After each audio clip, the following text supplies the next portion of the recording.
Familia de variables PowerFlex. El objetivo de esta presentación es mostrar un poco las capacidades o funciones que tienen los variadores con el tal de brindar un mayor panorama del por qué escoger un modelo o el otro para cierta aplicación. Repasando nuevamente, la familia PowerFlex es extensa, tenemos gran cantidad de modelos. En sí, vamos a enfocarnos en tres de ellos, que es el PowerFlex 4M, 525 y 753. Al final vamos a conversar un poco del 755, que ciertas aplicaciones es más recomendable trabajar con 755 en lugar de PowerFlex 753. Nuestra intención, nuevamente repasando, es direccionar a los clientes a estos modelos, dado que son los que tenemos en stock, para darle rotación al stock, y son los que tienen un precio más agresivo, digamos. No obstante, hay mucha base instalada de PowerFlex 4, 40, 400, 70, 700, entonces cuando nos solicitan una cotización de este modelo debemos cotizarlo, pero también como segunda opción cotizar el equivalente que sea uno de esos modelos. En estos casos, cuando coticen esa segunda opción, les agradezco que me copien para poder explicar qué detalles a considerar si se realiza la migración. PowerFlex 4M es un variador el más compacto y más económico de la familia PowerFlex. De entrada monofásica, como habíamos visto en la presentación anterior, hay modelos disponibles hasta 1.5 HP en 110, entrada monofásica de 110, la salida es trifásica en 240. También tenemos otro modelo de 240 monofásico, el cual tiene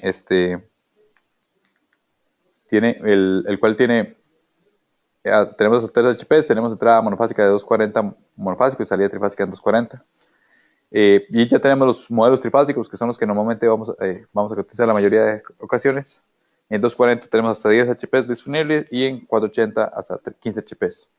El modo control o la tecnología que tiene el variador es solo volts per hertz, por lo cual solo debemos utilizarlo en aplicaciones livianas.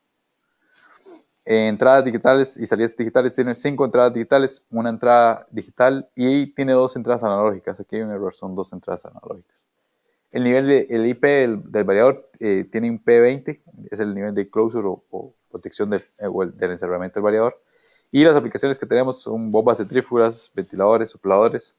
Podríamos utilizarlo, arriesgarnos a utilizar una banda transportadora siempre y cuando tenga reductor y no tengamos que reducir mucho las RPMs. Digamos, con reductor tal vez que bajemos los 30 Hz, digamos, dado que el reductor nos ayuda a reducir la velocidad y a su vez amplificar el torque a la salida del eje en su eje de salida, y tal vez podríamos arriesgarnos en un mezclador o un agitador, si es líquido igual, si el motor tiene reductor. Si no tiene reductor, no es recomendable, si no tenemos que utilizar por lo menos un PowerFlex 55. Lo que es entradas y salidas, este es el variador como tal, las terminales de color verde son las terminales de control. Cada una de esas terminales tiene un número que son las que se muestran acá. Entonces, digamos, por ejemplo, la número 1 es la señal de paro. El de fábrica trae un puente entre la terminal 11 y la 1, que es para mantener el paro activo, digamos. A futuro, si se quiere adicionar un hongo, se sustituye este puente por el hongo, digamos. Ese es el objetivo de esa terminal número 1. Hay una segunda terminal que tiene programada de fábrica para que sea el arranque. Y la 3, si fuese necesario, cambio de sentido de giro. Después de ahí, en la terminal 5 y 6 tiene 2 entradas digitales adicionales para diversas funciones que ahorita más adelante vamos a ver cuáles podrían ser. Trae una fuente de más 24 volts y queremos utilizar los 24 volts del variador para alimentar las entradas digitales sin necesidad de utilizar una fuente externa. Y tienes 10 volts, por ejemplo, si queremos alimentar una señal de 0 a 10 volts como un potenciómetro, digamos. Queremos alimentarla con la misma fuente interna del variador. Esta es la entrada de 0 a 10 volts, la terminal número 15 es la entrada de 420 mA, el número 14 es el común de la entrada analógica. Tiene un puerto de Modbus, que es este que se muestra acá, que es el RS485, el ultra de fábrica. Y por último tiene esas otras terminales que son la R1, R2 y R3, tiene una salida de relé. Es una salida al cual tiene un contacto normalmente abierto y otro normalmente cerrado. ¿Cómo programar el equipo? El equipo se puede programar desde el display que trae él integrado, que es este mismo acá. Los parámetros se van a mostrar con una letra y 3 números y van a estar agrupados para facilitar la puesta en marcha. Entonces, el grupo D es de visualización o sensado, variables que el variador sensa o mide, digamos, que de monitoreo es ese grupo. El P es de programación básica, entonces la puesta en marcha del variador básica se realiza en ese grupo de parámetros, por ejemplo, ingresar los datos de placa del motor. Adicionalmente, desde dónde vamos a arrancar el variador, desde dónde vamos a controlar su velocidad, es parte de lo que se programa ese grupo P. El T es de terminales, es donde se programan todas las entradas y salidas del variador. S es de comunicaciones, ahí programaríamos el puerto de Modbus del variador. El A es de avanzados, son ciertas funciones específicas que están en ese grupo. Y por último hay un grupo F que es de fallos. Otra opción, el variador se puede programar mediante software. Para poder programar mediante software puede ser con este component Wormsh, que es un software gratuito, o el de Executive, que es una licencia, tiene un costo. Otra opción es perdón, para utilizar su software y con el PowerPlus 4M sí requerimos una interfaz. Esa interfaz va a convertir del RS485 que tiene acá ese puerto a USB. Entonces ya con eso lo vamos a poder conectar en la computadora.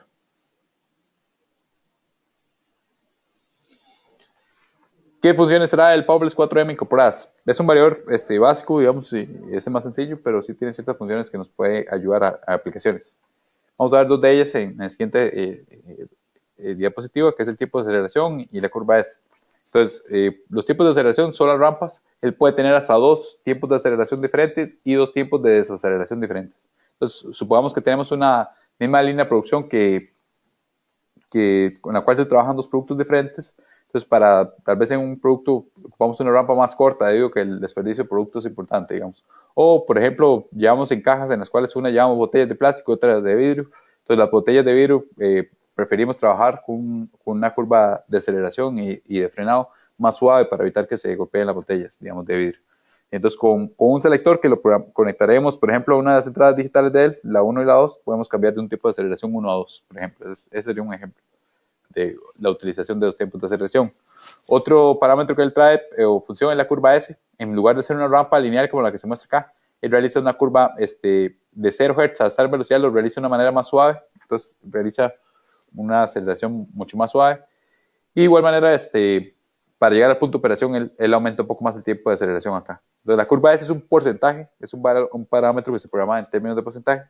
Esto quiere decir, por ejemplo, si la rampa estaba programada de 10 segundos, de 0 a 60 Hz, y uno le pone una curva de 50%, él va a aumentar 5 segundos más, 50% más del tiempo de aceleración que yo le programé. Entonces va a tomar 2.5 segundos acá y 2.5 segundos acá. Entonces, para hacer transiciones suaves. En ventiladores y bombas es que lo podemos utilizar.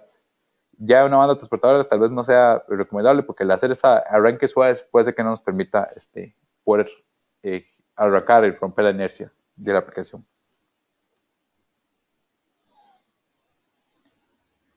Otras funciones, ¿qué otras funciones puede tener? Puede tener velocidades fijas, por ejemplo, imagínense un agitador, como lo conversamos, el PowerPlus 4M lo podríamos utilizar en un agitador siempre y cuando haya un reductor a la salida del motor, ¿verdad? Eso podríamos habilitarnos y trabajar. Normalmente un agitador lo mejor es trabajar con 525. Entonces, por ejemplo, puede ser que el proceso solicite para poder hacer cierta mezcla de producto alimenticio, por ejemplo, que gire durante 5 minutos a 15 Hz. Entonces, al variador le ponemos un selector. Entonces, durante 15 Hz y un temporizador, entonces después de 15 segundos se va a apagar y va a girar solo 15 Hz. Ahora si lleva un producto B, entonces cambiamos de posición del selector y trabajamos otra velocidad fija, digamos a 33 Hz. Entonces se pone el potenciómetro en la posición de producto B, eso quiere decir que son 33 Hz, igualmente se arranca la aplicación y gira X cantidad de tiempo que sea requerido a esa velocidad. Entonces es un ejemplo en el cual se pueden utilizar las velocidades fijas. El arranque encendido y, por ejemplo, esta función de autoborrado de fallas son 2 funciones que se utilizan mucho en sistemas de bombeo, por ejemplo. Digamos, en sí en aplicaciones críticas en las cuales ocupamos que siempre estén operando. Entonces, imaginémonos la bomba de agua potable de una empresa. Entonces, es una aplicación en la cual ocupamos que siempre esté disponible.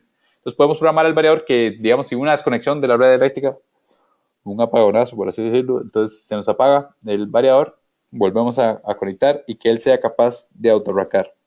Y también se puede programar que él sea capaz de autoborrar fallas. Entonces, por ejemplo, si más bien fue una desconexión momentánea y el variador da falla por baja tensión, que él borre esa falla y autorranque. Es parte de lo que uno puede utilizar. También le puedes habilitar la reversa, que por cierto aquí en el software es en ese punto donde uno le deshabilita la reversa, para evitar que cambie el sentido de giro. Entonces, en ciertas aplicaciones puede ser no seguro o podría aplicar un daño en equipo, por ejemplo, en bombas centrífugas, no se debe girar en sentido contrario porque puede generar cavitación en ellas, entonces puede dañar el imper y la bomba, va a generar mucha vibración en el sistema. Entonces es parte de lo que se puede trabajar en el variador. Otras 2 funciones son los saltos de frecuencia y flying start. Los saltos de frecuencia se utilizaría una aplicación para evitar lo que es la resonancia mecánica. Por ejemplo, voy a mostrarles acá un video de un puente, en lo que es el diseño de puentes, digamos, se debe considerar esto. Un puente de Estados Unidos que se hizo, el puente de Tacoma, que no se consideró la resonancia mecánica. Entonces, el viento hizo vibrar la estructura del puente, la hacía vibrar, debido a que estaba cercano a la frecuencia de resonancia. Entonces, él empezaba a moverse como se muestra acá, ¿verdad? Si la velocidad del viento alcanza la frecuencia de resonancia, esa onda que se está generando mecánica en el puente puede llegar a reventar, que eso fue lo que ocurrió con este puente. Ve como el mismo se movía. Además, aquí hay un carro y todo.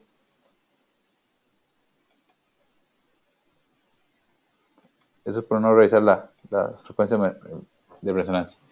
Y hasta puede llegar al punto que si entra en el modo de resonancia, como les dije, sean amplitudes de esas ondas que están presentando en el puente y se daña el puente, ¿verdad? Entonces, algo similar podría ocurrir con variadores de frecuencia. Como estamos regulando la velocidad, podríamos hacer que la máquina o todo el sistema, digamos, que esté trabajando el variador entre en resonancia. Entonces, si el ingeniero mecánico nos solicita que nos autoriza modificar la velocidad de la aplicación, pero puede ser que nos solicite, ¿saben? Modifique la velocidad, pero no trabaje en esa frecuencia porque puede generar un daño, como por ejemplo aquí se muestra donde cayó el puente, digamos, por la resonancia.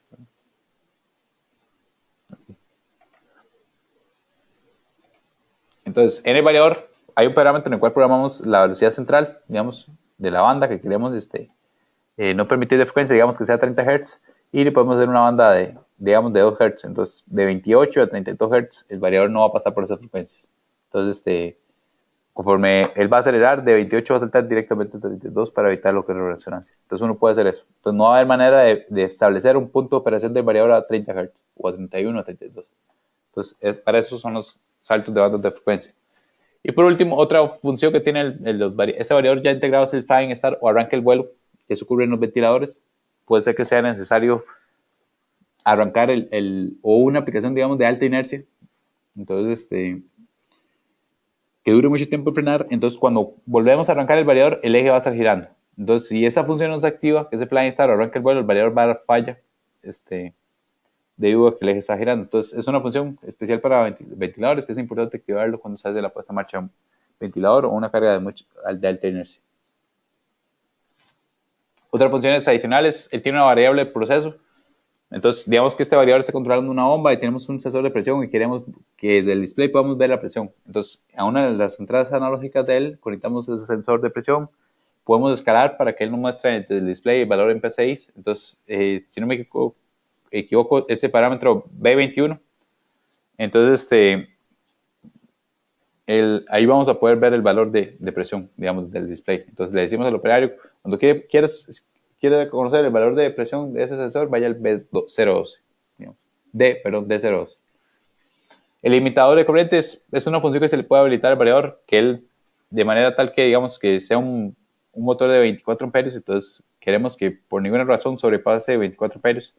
Entonces, el variador va a regular su velocidad de manera tal que nunca sobrepase ese punto de operación. Entonces, si se le solicita, si la aplicación tiende a ir por encima de 24 amperios, el variador lo que va a hacer es reducir su velocidad para compensar y evitar que se sobrepase cierto límite. Entonces, es una de las funciones que se puede habilitar el variador. Lo otro es la costa de curva S que se muestra acá, que es en la cual vamos a poder modificar la tensión de arranque, digamos, del variador, que eso me va a permitir tener más parte de arranque.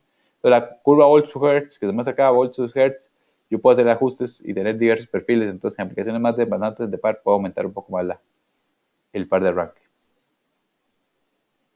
Accesorios, repasando un poco los accesorios, lo que son pantallas. Tenemos el Base GIN A3, que es GIN, que es un GIN portátil. Digamos, la idea es conectarnos al variador, llevarnos, ir a otro variador y conectarnos, ¿verdad? O podemos comprar más la base, la cual nos va a permitir instalar esta pantalla en la puerta del gabinete. O existe el 20 GIN C2S, que es una pantalla que es IP66, un EMA4X, es decir, puede soportar lo que es chorros de agua. En módulos de comunicación, el PowerPlex 4M no es un variador pensado para módulos de comunicación, en realidad. Debido a que no tiene el espacio para integrar el módulo, sí se le puede adicionar, pero requiere un chasis externo, que es este número de catálogo que se muestra acá y es esta imagen de acá, lo cual lo hace un poco costoso. Entonces, cuando tengamos que trabajar con módulos en una red, lo mejor es trabajar con un 525, por lo menos, o un PowerPlex 750, dependiendo de la potencia o de la aplicación, ¿verdad? Pero se le puede adicionar módulos de Contronet, Divinet, Ethernet y Profuse. Él ya trae el módulo, ¿verdad? Integrado. Entonces le puede agregar esos módulos, solo que requiere un chasis externo como el que se muestra acá. ¿Qué es este número de parte? 22XCOM DC Base. Eso sería el PowerPlex 4M.